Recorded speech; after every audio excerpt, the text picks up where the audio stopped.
Fans, what are your top three favorite Ric Flair feuds of all time?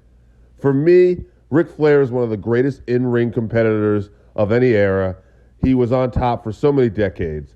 But when I think about his top three feuds, for me, it starts with Dusty Rhodes. Dusty, Ric Flair, the first feud I really saw of Flair's when I was a kid. Dusty and Flair were already feuding. And Dusty, he was the common man. The people loved Dusty.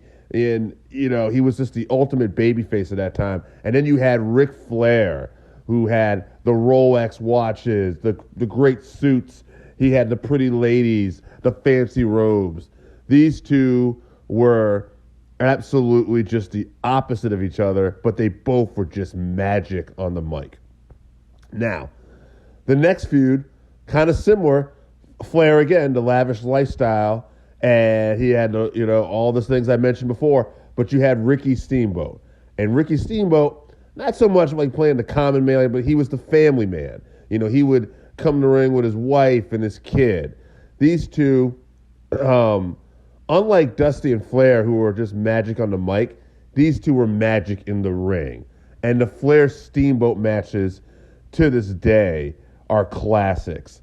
They go back and forth. And Flair has said, too, that Steamboat was his favorite opponent, that they just knew each other so well. They didn't have to go over anything before a match, and they could just go 1 hour like it was nothing. Absolutely incredible when you think about it. Now, the third feud is kind of interesting because Flair's actually a babyface in this feud. But Flair versus Terry Funk.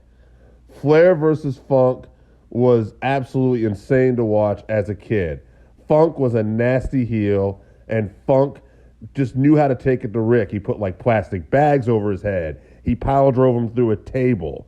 It was absolutely insane watching this as a kid. And their I Quit match in 1989 is one of the best. Those are my top three Flair matches of all time.